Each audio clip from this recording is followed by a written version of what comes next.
अभ्यास पड़ा हुआ है, मन को भी अभ्यास पड़ा हुआ है, इंद्रियों को भी अभ्यास पड़ा हुआ है, शरीर को भी कुछ ना कुछ करने का अभ्यास पड़ा हुआ है। तो उस अभ्यास को काटने के लिए मन भी उधर ना जाए, और फिर मन नहीं जाए तो इंद्रियां अकेली जा नहीं सकती, तो इंद्रियां भी नहीं जाएंगी, और फिर शरीर भी शांत बैठेगा। क्योंकि मन ही तो हमें प्रेरित करता है कि उठो चलो ये करो, अंदर से। कौन सा कर रहे हैं, 32वां कि 33वां? 32वां ये। हाँ जी। तो शम दम उपरति, उपरति यानी शरीर की शांति, शरीर शांत अवस्था में रहे, उछल कूद ना करे बस। तितिक्षा, सहन करे, अपने लक्ष्य से विचलित न हो, जो भी कष्ट आए, परिस्थिति विपरीत आए तो भी उसे सहन करो, उसके उपचार में नहीं लगना, उसको दूर करने में लग गए तो फिर हमारा काम रुक जाएगा। तितिक्षा, फिर श्रद्धा करे, श्रद्धा से ही आगे बढ़ा जाता है, श्रद्धा अटूट रहनी चाहिए। शुरू में श्रद्धा से बढ़े और फिर आगे देखा कि ये तो बहुत बड़ा काम है, इतनी योग्यता प्राप्त करना, तो फिर आदमी निराश हो जाता है, छोड़ने लगता है। तो नहीं, अटूट रहे, श्रद्धा टूटे नहीं। समाधान, और फिर जब श्रद्धा पूरी हो गई है तो अपना अंतिम जो है वो क्या बचा, अंतिम योग्यता समाधान। अब एकाग्र हो गया, अब वो मन भी विषयों की तरफ, संसार की तरफ नहीं जाता, इंद्रियां भी उधर नहीं भागती हैं, शरीर भी शांत बैठ गया, वो भी उछल कूद नहीं करता है, और तितिक्षा कर ही रहे हैं, सहन कर रहे हैं, कष्ट आए तो, परिस्थिति विपरीत हो तो सहन भी करते हैं, अपने लक्ष्य को छोड़ते नहीं है, फिर श्रद्धा को टूटने नहीं देते, और फिर ये सारी चीजें जब हो जाएंगी तो हम एकाग्र हो जाएंगे, परमात्मा की तरफ ही हमारा मन लगा रहेगा, संसार से हट करके परमात्मा की तरफ। और फिर अगली चौथी है मुमुक्षुता, संसार से मुक्त होने की इच्छा, इच्छा को कह रहे हैं, ये मुक्त नहीं हुआ है अभी, अभी तो उसकी इच्छा है। तो ये इच्छा होनी चाहिए, और कैसे होनी चाहिए, मामूली इच्छा नहीं, तीव्र इच्छा होनी चाहिए, ऐसी इच्छा होनी चाहिए जैसे सिर के ऊपर अंगारा रख दिया हो तो क्या करेगा, कोई सोच विचार करेगा कि आज जिसको गिराऊं कि ना गिराऊं, नीचे तुरंत गिरा देगा। इतनी तीव्र इच्छा, ऐसी तीव्र इच्छा होनी चाहिए कि किसी तरह से मैं इसको झटक दूं, संसार से मुक्त होने की इच्छा, संसार में अब रहना ही नहीं है। वो पीछे एक उदाहरण भी दिया था कि अपने गुरु के पास गया शिष्य, दोपहर को, स्थानीय गुरु ही था, दोपहर को भोजन के लिए घर पे आ जाता था, तो आते ही कहा, माँ जल्दी से भोजन दे दो, मुझे पाठ आगे शुरू करेंगे गुरु जी, जाना है। तो बोले अभी तो नहीं मिलेगा, रुकना पड़ेगा। तो फिर और टीवी वगैरह न देख करके, मोबाइल न देख करके वो अपने पाठ को याद करने लगा कि इतनी देर हम अपना पाठ तो याद करें, पिछला पाठ याद करने में लगा। फिर कुछ देर के बाद कहने लगा कि माँ अब तो दे दो। माँ कहने लगी आज तेरे सगाई वाले आए रहे हैं, इसलिए काफी उसके अंदर सामान बन रहा है, तो तुमको अभी नहीं मिलेगी। तो चुपके से चला गया गुरु के पास, और गुरु जी से कहने लगा कि मुझे सन्यास दे दो, इस संसार में नहीं रहना है। गुरु ने समझाया, बोले नहीं, संसार में रहना ही नहीं है। अब जब मुझे सगाई होने से पहले ही मुझको ये कहा जाता है कि रोटी अभी नहीं मिलेगी, देर से मिलेगी, अब विवाह होने के बाद तो फिर रोटी के भी लाले पड़ जाएंगे। हाँ, नहीं, मैंने संसार में रहना ये है। ये इतनी तीव्र इच्छा होनी चाहिए संसार से छुटकारा पाने के लिए। ये कौन कर सकता है? जो विवेकी है, जिसके अंदर वैराग्य के लक्षण हैं। उस शिष्य के अंदर प्रारंभ से ही वैराग्य के लक्षण थे, और षट संपत्ति भी उसने प्राप्त कर ली थी गुरु की शरण में रह करके। और मोक्ष की तीव्र इच्छा जाग गई उस परिस्थिति के आते ही। छूटने की तीव्र इच्छा हो गई, इसीलिए सन्यास के लिए आग्रह किया। तो ये 32वां श्लोक हम कर चुके हैं। इसकी विशद व्याख्या बाद में मैंने की है, पहले इस श्लोक की ही व्याख्या की थी। तीनों जो पंक्तियां हैं, सबने अपने अपने ढंग से ठीक बोला था सभी ने। अब हम 33वें श्लोक पर आगे चलते हैं।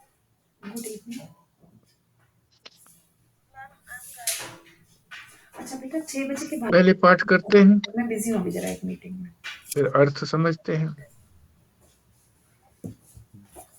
स्वस्तिका सबसे बाद में बोलेगी।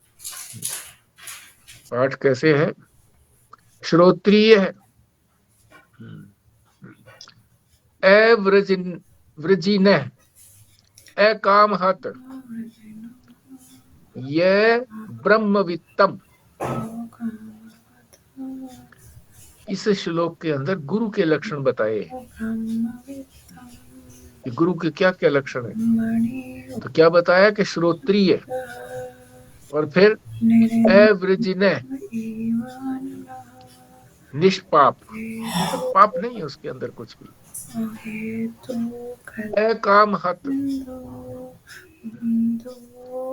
कामना से भी वो हत नहीं है। हत माने जख्मी नहीं है। कामना बार बार नहीं होती है उसके मन में, कामना से अनहत है, मतलब उसको कामना छूती भी नहीं है। यह ब्रह्मवित्तम, जो ब्रह्मनिष्ठ है। फिर आगे, ब्रह्मणी उपरत है, ब्रह्म में ही लगा हुआ है, संसार से उपरत है। शांत है, शांत है। निरईंधन, ईंधन तो कहते हैं अग्नि जलाने के लिए जो काम में आता है, ईंधन। तो जब तक अग्नि रहती है, जब ईंधन डालते रहो अग्नि के अंदर, तो अग्नि जलती रहेगी। जब ईंधन समाप्त हो गया, यानी कामना उसकी समाप्त हो गई है, कामना ही तो ईंधन है। कामना की अग्नि के अंदर जो ईंधन दिया हुआ है, ये भी कामना है। अब कामना, अब ईंधन समाप्त हो गया, निरईंधन। अब उसके अंदर अग्नि नहीं जल रही है, बस अंगारे पड़े हैं, धुआं नहीं उठ रहा है। इसलिए अग्नि शांत है। पहले तो धुआं उठ रहा था, हवा जिधर की हो रही थी धुआं उधर ही जा रहा था। अब धुआं उठ नहीं रहा है, अंगारे हैं, शांत है अंगारे, अग्नि शांत है, बिना ईंधन के हो गई है। अब कोई आगे कामना बची नहीं है। अहेतुक दया सिंधु, दया का समुद्र है। और वो दया कैसे करता है? बिना किसी कारण के।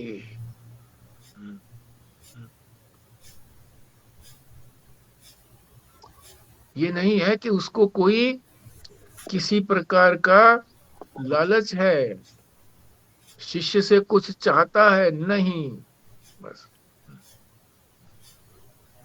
क्योंकि दया का सिंधु है। सिंधु जो है, समुद्र जो है, वो कुछ चाहता नहीं है, शांत रहता है। जो समुद्र में आता है उसका स्वागत करता है। बंधु,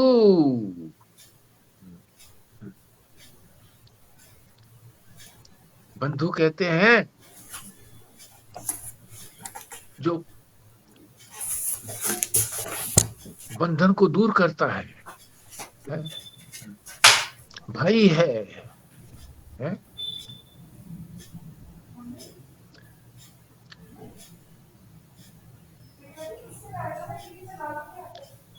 आनम आन मताम सताम, आन मताम, जो उन आन मताम सताम, जो ऐसे गुरुओं की शरण लेता है, ऐसे गुरुओं की शरण लेनी चाहिए।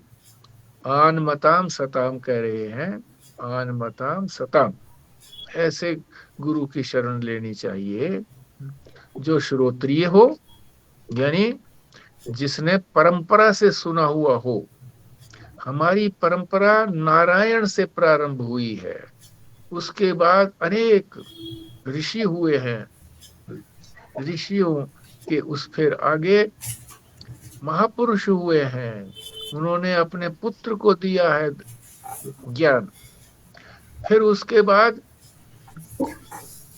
पुत्र योग्य नहीं हुए हैं तो फिर शिष्यों को दिया है, जो शिष्य योग्य हुए हैं। गुरु पुत्र रहते हुए भी शिष्यों को ज्ञान दिया है। और ज्ञान देने का तात्पर्य ये नहीं है कि सुना भर दिया, जो कुछ उनके पास था वैसा ही उनको भी ज्ञान हो गया, उनको वैसा ही बना दिया। और ये परंपरा आज तक हमारे साथ चल रही है। उसी परंपरा में ये जो विवेक चूड़ामणि के रचयिता हैं आचार्य शंकर जी, भगवान शंकर, उसी परंपरा से हैं। और उसी परंपरा को मानने वाले स्वामी चिन्मयानंद जी, इनका अपना मिशन है, इन्होंने मिशन चलाया कि चिन्मय तत्व की जानकारी। नाम इनका चिन्मयानंद था क्योंकि ये चिन्मय, चिन्मय माने ज्ञान स्वरूपता, ज्ञान, ये ज्ञान में प्रतिष्ठित थे। अब शरीर नहीं है इनका, ज्ञान में प्रतिष्ठित थे। इसीलिए इन्होंने अपना जो मिशन का नाम रखा चिन्मय मिशन। ऐसा गुरु जिसने उनसे सुना है। श्रवण का मतलब ये है कि जो कुछ उनका था, जैसा उनको ग्रहण हो रहा था ऐसा ही शिष्यों को भी ग्रहण कराया गुरु ने, उसको कहते हैं श्रोत गुरु। ये चिन्मयानंद के गुरु कौन थे? आपने अभी कुछ बोला ना, इन्होंने क्या किससे सुना है? अच्छा, आपने नहीं बोला, मुझे ऐसा लगा कि शायद आपने बताया। न, ये स्वयं ही गुरु थे, स्वयं ही गुरु थे।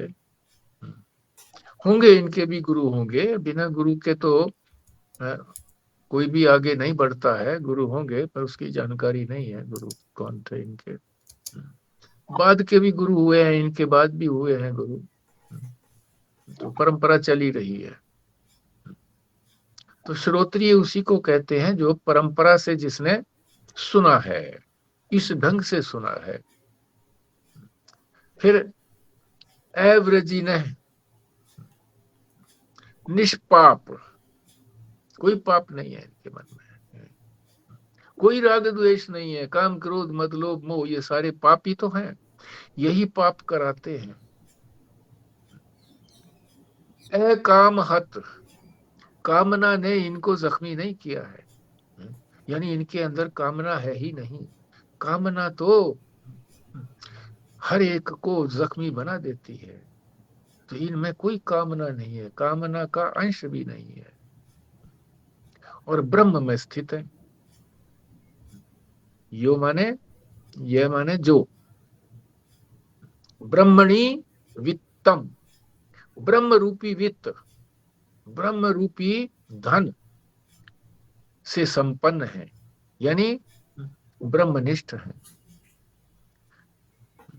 ब्रह्मणी उपरत है,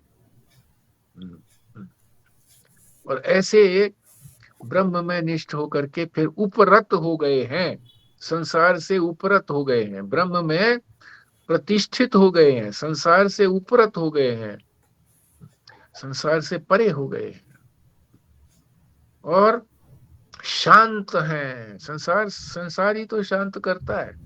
कामना होती है तो उसको कामना की पूर्ति के लिए हम कर्म करते हैं।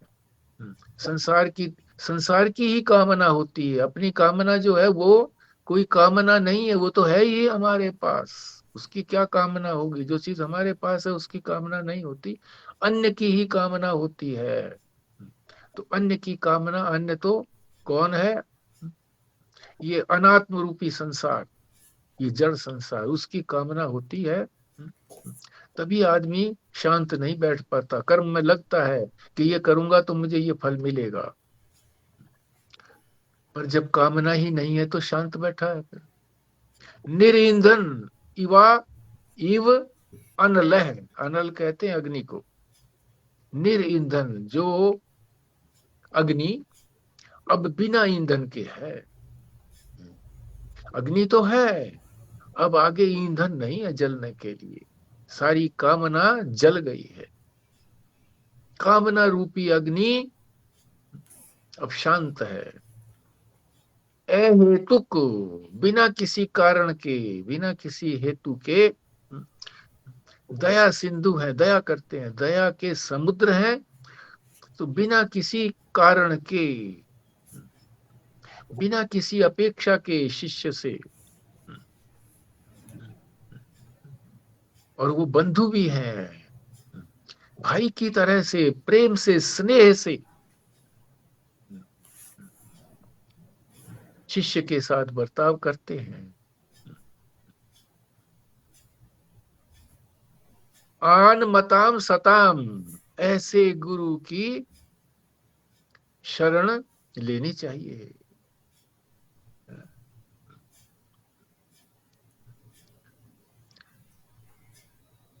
तो ये सारा 33वें श्लोक का अर्थ है।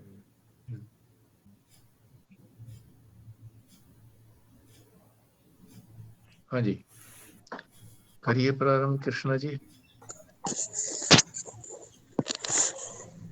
श्रोत्रिय है आवृजिन अकाम हत ये ब्रह्मवितम ब्रह्मणि उपरत है शांत है निरिंधनम इव इव अनल है अहेतु दया सिंधु अहेतुक दया सिंधु बंधु आनमताम तताम।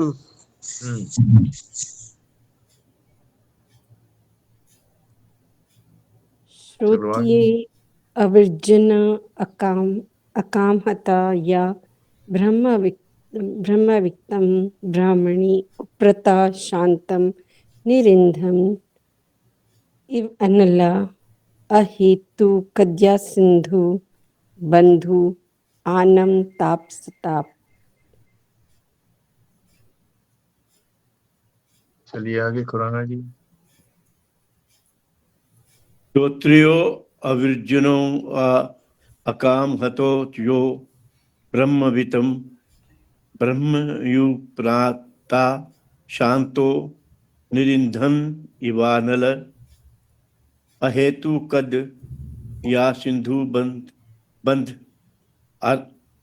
आनमताम सताम। हाँ जी विमला जी।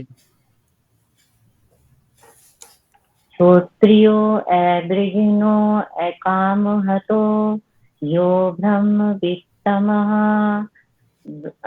ब्रह्मयुपरतः शांतो निरिंधन इव अनलः हेतुकद या सिंधुर्बन्धु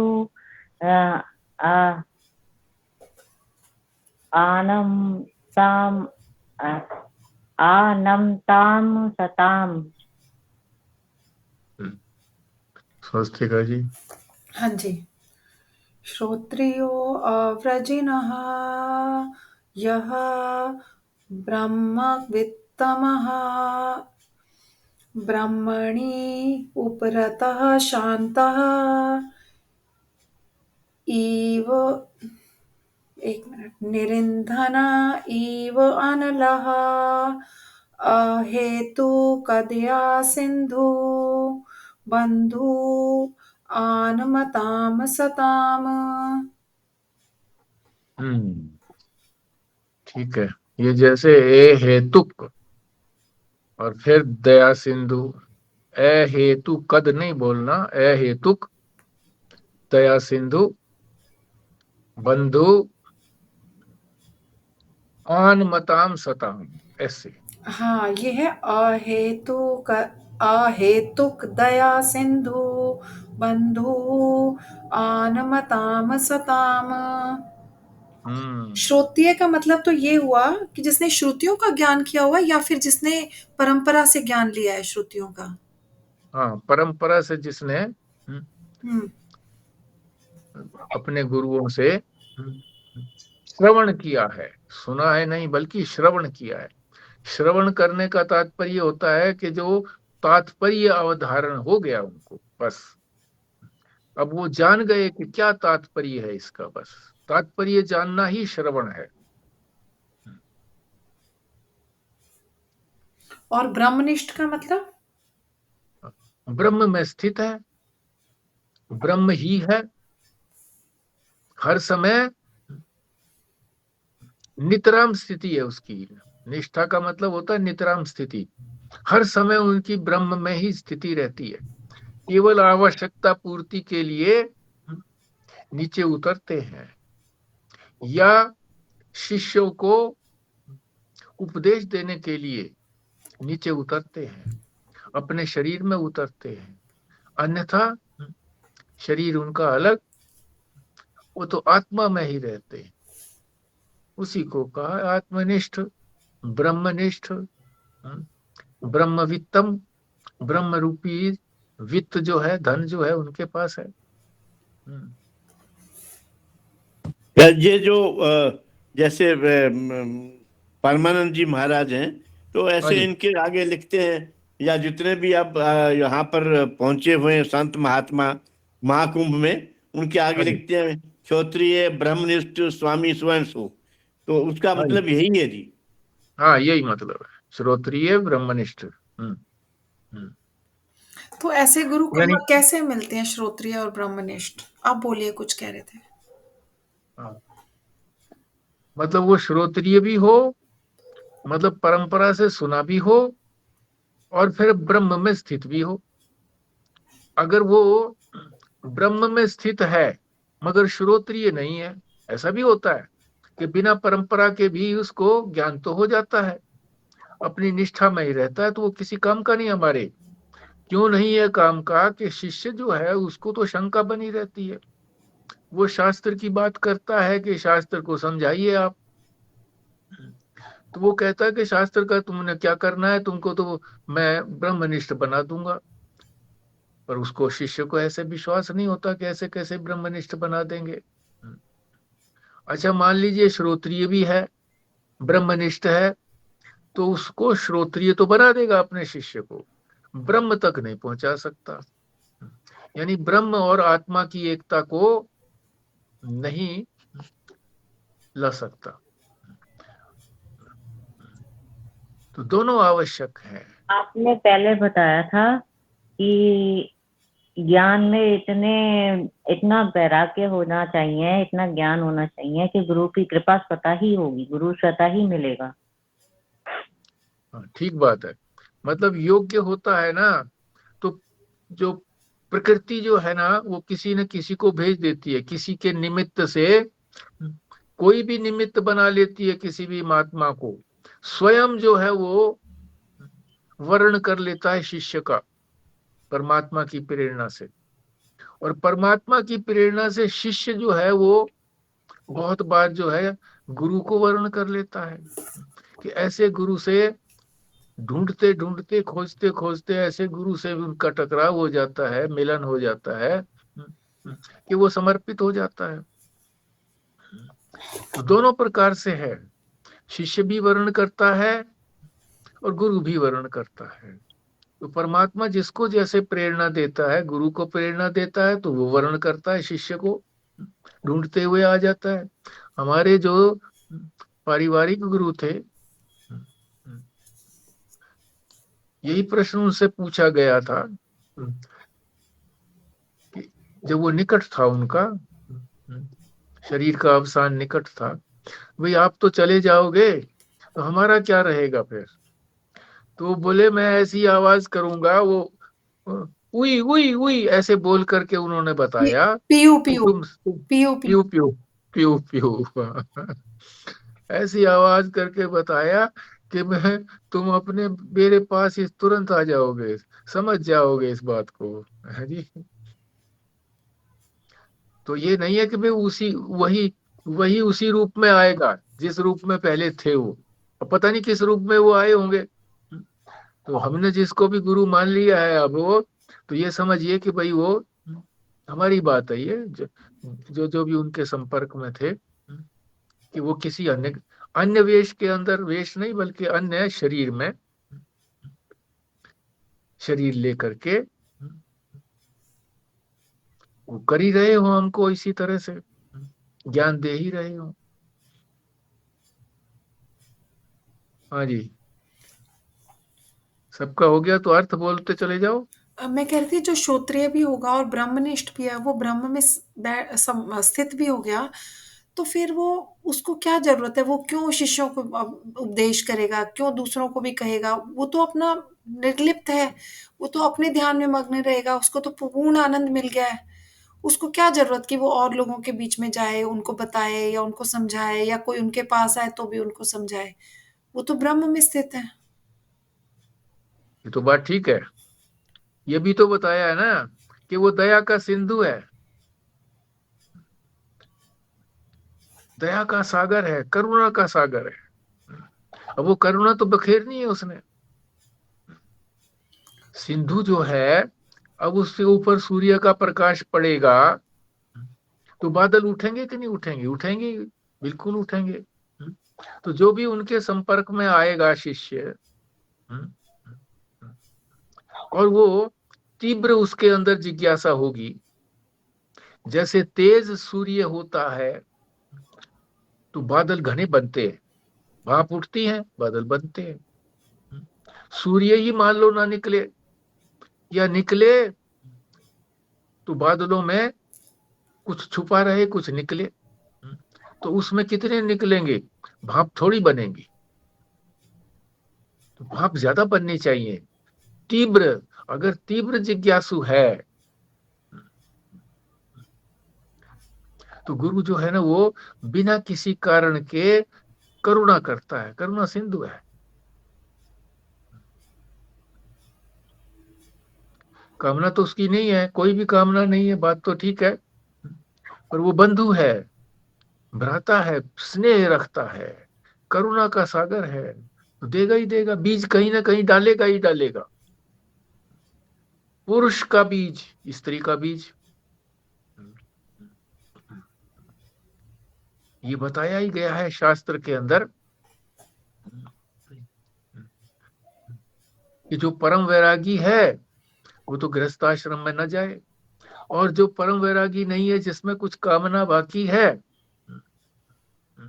तो वो फिर विवाह करे और एक संतान उत्पन्न करके अपना दायित्व पूरा करे। तो लालायित रहता है कि जो ये परंपरा आगे चलती रहे, ज्ञान की परंपरा।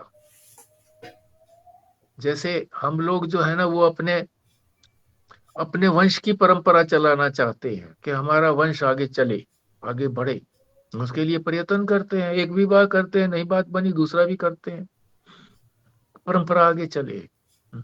और फिर वो भी नहीं होता है तो अपने भाई बंधुओं में से किसी एक को ले लेते हैं, गोद ले लेते हैं, तो परंपरा चलाने का मन रहता है।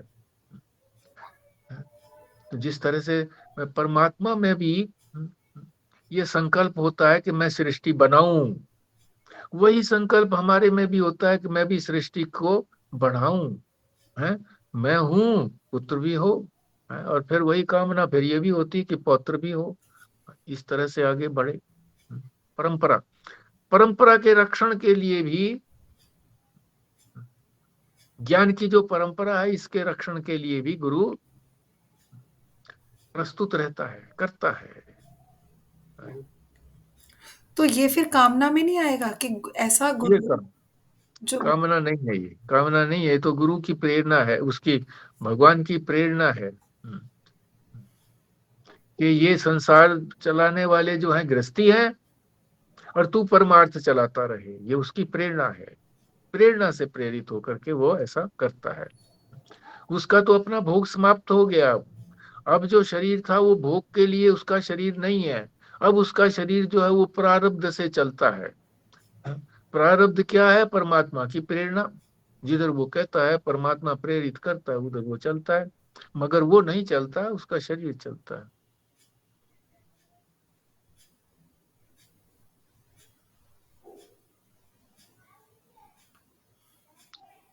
करिए जी, फिर इसका आप लोग भी करिए बारी बारी से।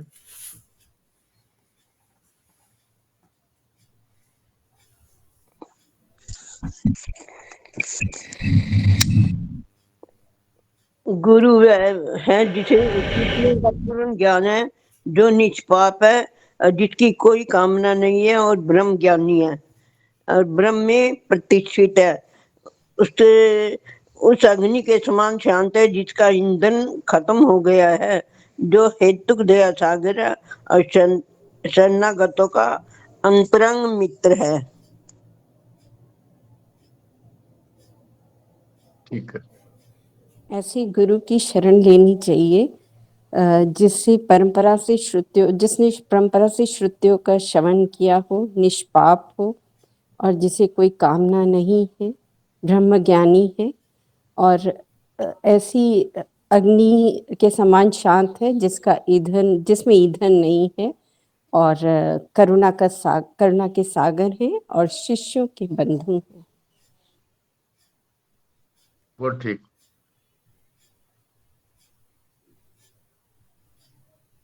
ऐसे गुरु को जिसको श्रुतियों का पूर्ण ज्ञान हो और जो निष्पाप हो, जिसे कोई कामना पीड़ित नहीं करती, ब्रह्म ज्ञानी है और पूर्णतः ब्रह्म में ही प्रतिष्ठित रहते हैं, उस अग्नि के समान शांत हैं जिनका ईंधन भस्म हो चुका है, और वे दया के सागर हैं जो शरणागतों का अंतरंग मित्र हैं। ऐसे गुरु के पास जाना चाहिए। ठीक है। इस सारे श्लोक के अंदर गुरु के लक्षण बताए हैं ताकि शिष्य जो है ना, ऐसे लक्षणों को लक्षित करके उनके पास जाकर के शरण ले। हाँ जी, आगे। जिसे श्रुतियों का ज्ञान हो, कामना रहित हो, जो ब्रह्म को जानने में सतत लगे रहते हों, जो अग्नि के समान शांत हो, जिनका ईंधन समाप्त हो गया हो, बिना किसी कारण के दया करने वाला भाव हो, ऐसे गुरु की शरण लेनी चाहिए, जो श्रोत्रिय हो, ज्ञानी भी हो, ब्रह्मनिष्ठ भी हो, बिना किसी कारण के शिष्य के साथ मित्रता भाव भी रहता है। ठीक बात। इसमें श्रोत्रिय और ब्रह्मनिष्ठ गुरु के लक्षण बताए गए हैं, जिसमें श्रोत्रिय का मतलब है जिसने गुरु परंपरा से श्रुतियों का पूर्ण ज्ञान प्राप्त किया है, और ब्रह्मनिष्ठ का मतलब जो ब्रह्म ज्ञानी है और जो ब्रह्म में पूर्णतया स्थित है। और ऐसे वाले गुरु के में कोई भी मतलब पाप भी नहीं होगा, बिल्कुल निष्पाप होगा, निर्मल होगा। और निर्मल तो वही हो सकता है जिसमें कोई कामना नहीं होती, और इसकी सारी कामनाएं जो है अग्नि के अंदर भस्म हो चुकी हैं, अब कोई कामना बची नहीं। तो कामना को यहाँ ईंधन से कंपेयर किया है। और जो बिना कारण के लोगों पे दया करते हैं, तो इसीलिए ये लोग अपने शिष्यों पे, जो उनके सही शिष्य होंगे, उनके ऊपर वो दया करेंगे और उनको भी श्रोत्रिय और ब्रह्मनिष्ठ बनाने का प्रयास करेंगे। ऐसे ही गुरु की शरण में जाना चाहिए, पर इनको ढूंढना बहुत मुश्किल है, ऐसे गुरुओं को, और उनके लायक बनना भी बहुत मुश्किल है।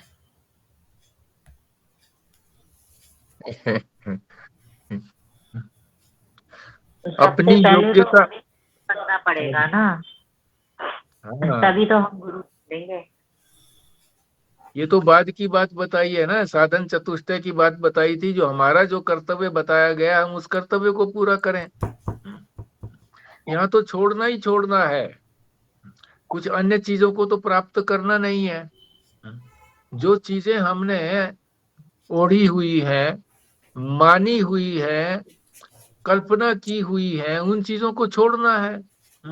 तो छोड़ना तो सरल है, कठिन कैसे है? किसी चीज को प्राप्त करना तो कठिन बात है। दो भाइयों का आपस में झगड़ा हो गया जमीन के ऊपर, मकान के ऊपर, अब मुकदमे चल रहे हैं। क्यों? ये मुझे चाहिए, ये मुझे चाहिए, है? लंबे समय तक चलता है। जब उसके अंदर विवेक आता है कि अगर फुट दो फुट, गज दो गज जमीन मेरी कम हो मिल गई तो क्या आपत्ति है? कोई बात नहीं है। तो भाई को कह देता है कि ले भाई तू ले ले, मुकदमा हटा लेते हैं। मैं तो मुकदमा हटा लिया है? तो भाई कहता नहीं भाई, जितनी तुझे लेनी है तू ले ले। जो जब छोड़ने लग गए, एक आदमी छोड़ता है तो दूसरा आदमी फिर वो और ढीला हो जाता है कि ले भाई तू ही ले ले, कोई बात नहीं है। तो कठिन नहीं है, सरल है। छोड़ना कठिन नहीं है, छोड़ना सरल है। मुट्ठी को बंद करना, कितनी देर बंद रखेंगे? घंटा 2 घंटा, चलो कंपटीशन करना हो तो चलो 1-2 दिन भी मुट्ठी बंद रख सकता है आदमी, आखिर खोल नहीं पड़ेगी। और हमारी मुट्ठी तो हमेशा खुली रहती है। खोल लिया, ये तो सहज स्वभाव है। छोड़ना जो है ये हमारा सहज स्वभाव है, मगर हम जो है अज्ञान के वश होकर के, अविद्या के वश होकर के पकड़ने में लगे रहते हैं। ये पकड़ लें, ये पकड़ लें, ये प्राप्त कर चुके हैं, ये अप्राप्त कर लेंगे। माया के जो 3 गुण हैं, सत्व रज और तम। सत्व में तो हमारे अंदर विवेक आता है, हमारे में छोड़ने की शक्ति आती है, मगर बहुत बार जो है अधिक समय हमारा रजोगुण में रहता है। रजोगुण में ये होता है कि ये प्राप्त कर लें, ये प्राप्त हो चुका है, ये प्राप्त और करना है, ये हमें और करना पड़ेगा आगे। तो लगे रहते हैं उसी के अंदर, कर्म में लगे रहते हैं। उनका कभी फल मिलता है अनुकूल, कभी मिलता है प्रतिकूल, तो उसी में फिर राग द्वेष होता रहता है। कर्म करना ही हमारे बंधन का कारण है। कर्तव्य जो है वो कभी बांधते नहीं है, क्योंकि कर्तव्य में तो सभी कुछ छोड़ना है। ये सारे कर्तव्य बताए हैं, विवेक, वैराग्य, षट संपत्ति और मोक्षा। कर्तव्य तो समाप्त हो जाते हैं, पर आदमी का काम समाप्त नहीं होता। अब इतने हो गए हैं, 50-60 साल की उम्र सबकी हो गई है, काम तो अभी भी पड़े हुए हैं। अपने खत्म हो गए तो बच्चों के काम है, ये तो पूरे होने वाले हैं नहीं। बच्चों के भी हो गए, अब पोतों के काम हो गए, और कोई आ गई और चीज, में को खाली बैठ नहीं सकते। तो इसलिए काम पूरे नहीं होंगे, कर्तव्य तो पूरे हो जाते हैं। कर्तव्य तो एक ही है, परमात्मा को जानो, और परमात्मा को जानने के लिए अपने अंदर ये योग्यता पैदा करो, बात खत्म हो गई। तो कठिन समझ करके आगे ना बढ़ें, इसी को सोच करके कि भाई यह कठिन है, हम आगे नहीं बढ़ते, लोग आते नहीं है ज्ञान मार्ग के अंदर, फिर कहते हैं कि मिलेगा क्या, वहां तो छोड़ना ही छोड़ना है, यहाँ तो हमको मिल भी रहा है, सुख भी मिल रहा है? एक बार जो था, एक लक्कड़हारा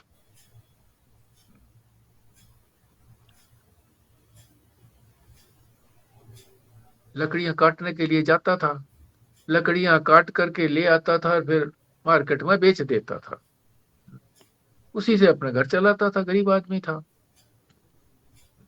एक दिन उसको सूखी लकड़ियां नहीं मिली कहीं से भी, तो इसको दूसरी कथा के रूप में भी कहा है, पर मैं संक्षेप में बोल रहा हूं कि एक दिन उसको सूखी लकड़ियां नहीं मिली, बैरंग आ गया। तो बैरंग आ गया तो अब घर पे आ गया। पत्नी कहने लगी कि वो दाल आटा चावल वगैरह कुछ लेकर के आए हो? बोले नहीं, आज तो लकड़ी नहीं मिली, क्या करूं।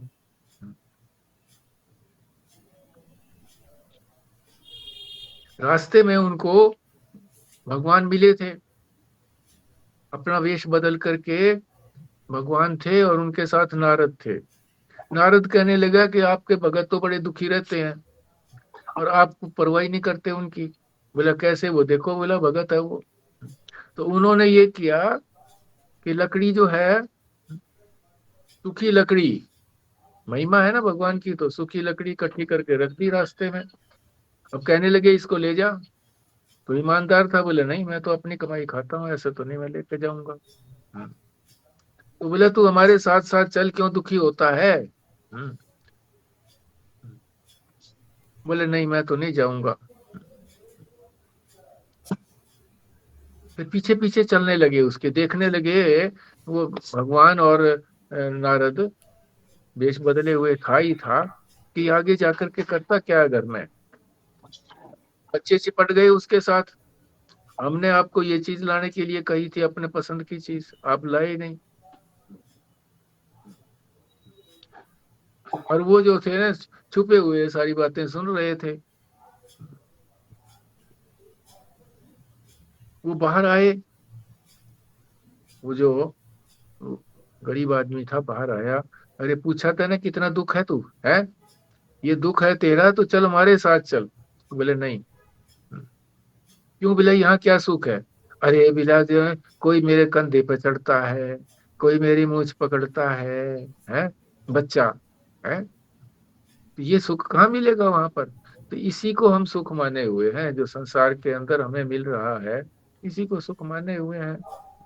है ये सुख नहीं है, दुख ही है, क्योंकि भगवान कहते हैं कि संसार में सुख का तो लेश भी नहीं है, गंध भी नहीं है, ये तो दुखालयम है। तो ठीक है, ये हमारा समय भी पूरा हो गया है। अब ये 33 श्लोक तक हमारे पूरे हुए हैं। फिर आगे हम कल से फिर आगे चलेंगे। ठीक है जी। अब विमला जी करिए पूर्णाहुति।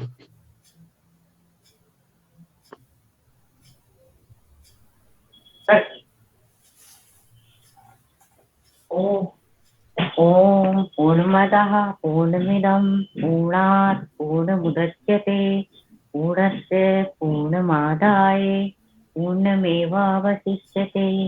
ओम शांति शांति शांति। नारायण। देखो 1 ही मिनट लगा ना इसमें, हमें 1 मिनट भी मुश्किल से लगा होगा पूर्णाहुति करने में, मगर लोग जो है वो 1 मिनट की भी प्रतीक्षा नहीं करें, छोड़ के चले जाते हैं। अरे भाई इतना सुना। तो पूर्णाहुति तो ये पूर्णमदा जो मंत्र है, ये बड़ा महत्व का मंत्र है। चलो छोड़ो, ठीक है। नारायण नारायण नारायण। नारायण। नारायण।